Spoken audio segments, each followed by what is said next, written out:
Japan's blowback. So last week we did say a little bit about how Prime Minister Sanae Takache's remarks regarding Taiwan and insinuating that if China invades, in quotation marks here, if China invades Taiwan, which I want to sort of remind everyone that Taiwan is considered part of China and considered part of China by both Taiwan, China, and really the majority of the world. So it's a diplomatic sort of standoff between them in terms of why they're not completely cohesive as one country, but that's an internal matter that they have to deal with. And Japan saying that stuff about how it will consider any invasion of Taiwan a reason for them to engage in military self-defense. Calling it self-defense is absolutely escalatory and ridiculous. And so there was huge blowback since her remarks. Let's sort of break it down and look at what's happened since. Basically, China has done what we can sort of look at as a three-tier strategy. They have done one part that is soft power. So there was a travel advisory, and actually we can look that up. So China announced a travel advisory on the 15th of November, and since then 490,000 Japan-bound tickets were canceled. So we want to bring up the graphic. Can we bring? I have a problem here. I'm not being able to to share anything. Yeah, let me see if I can. Apologies for everyone here. We are having some issues today, but canceled flights to Japan. Is this one you want? Oh yeah, we can show this. We can show this.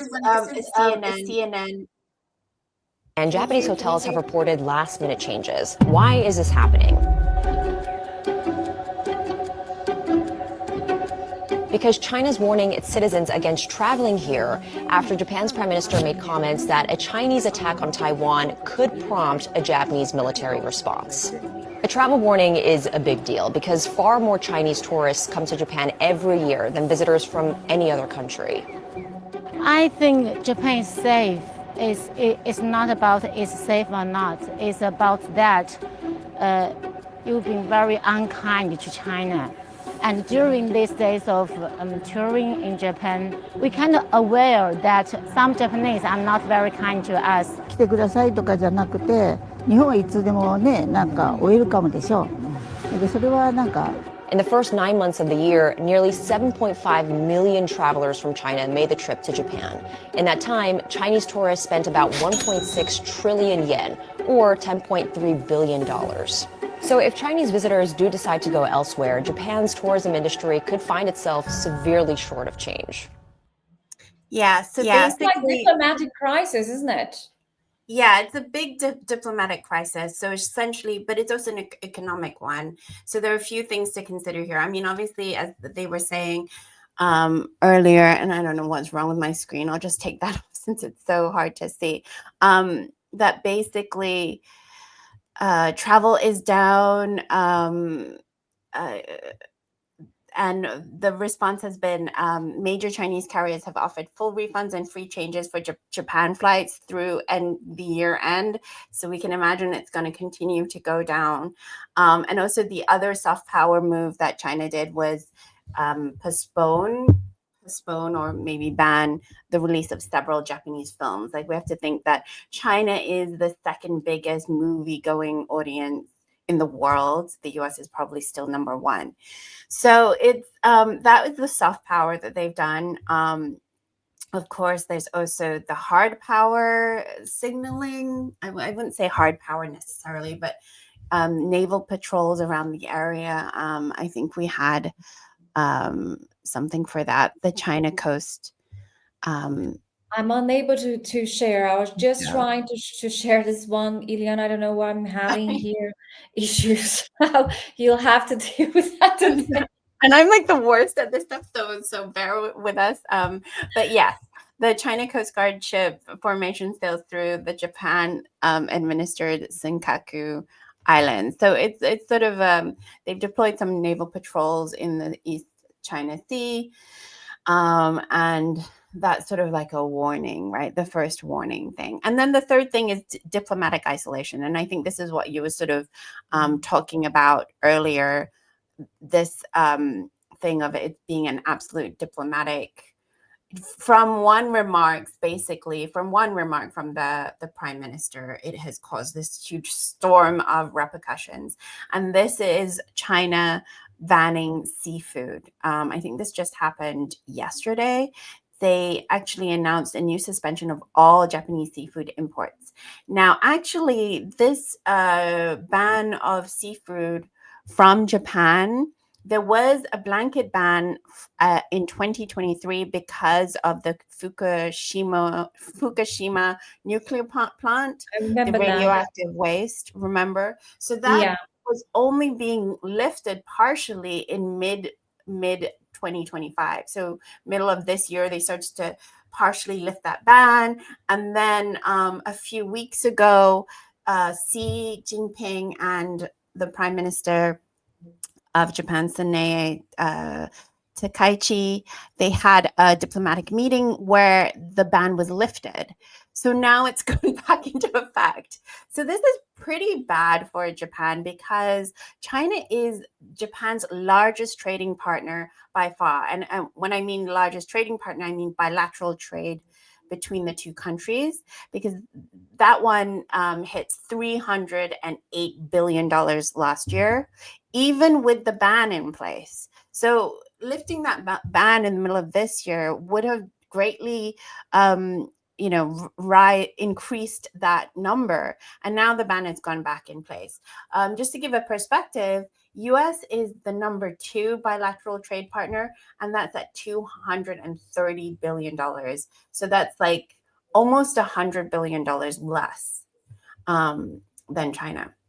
So it is kind of significant. And I think the interesting thing about this, it is interesting, I think, is that Japan, I mean, at least the prime minister is not walking her comments back. Despite these, we can imagine too, they're going to be more reprisals, because China just also released another warning a few days ago saying to retract, because this does destroy sort of diplomatic relations. So Ileana, I think they are expecting a response. You were telling us here something a bit, it feels unusual for China to use its hard power to go so hard on something. China tends to use diplomacy. China tends to avoid sanctions or to avoid travel warnings. Why do you explain such a difference in treatment towards Japan? I think because, like we mentioned before, Taiwan is considered part of China.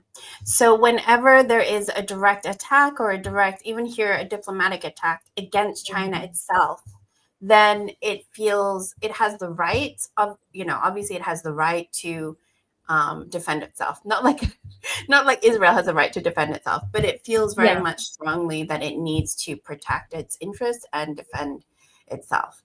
So this is very different because they went after Taiwan, and considering the incredible history, I think I said this last week and someone in the comments was like, oh yeah, interesting, complicated history where it's resulted in 30 million deaths. Japan estimated killed 30 million Chinese during World War II and the years following, leading up to World War II. So it's historically something that is absolutely their hard line. They're not going to allow this.